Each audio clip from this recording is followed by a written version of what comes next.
স্যারে টিফিন টাইমে আমার বলছে যে তোর চিপটা আমাদের তুই পড়া একটা কিনা হয়েছে। পরে আমি কোচিং টাইমে বেরিয়েছি, তারপরে আমি কোচিং টাইম বেরিয়ে তারপরে আমি চিপ আনতে গেছি। আস্তে আস্তে দেখি কি আমার মাথার উপর দিয়ে একটা আগুন ধরছে, একটা বিমান অনেক বড়।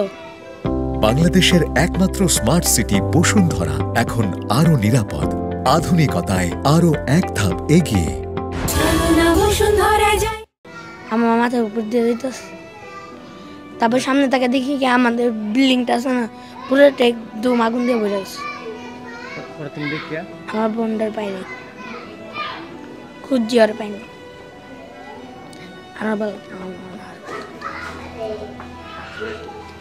আর কিছু ভালো লাগতেছে না, আমার ভালো লাগতেছে, সত্যি কথা আমার ভালো লাগতো।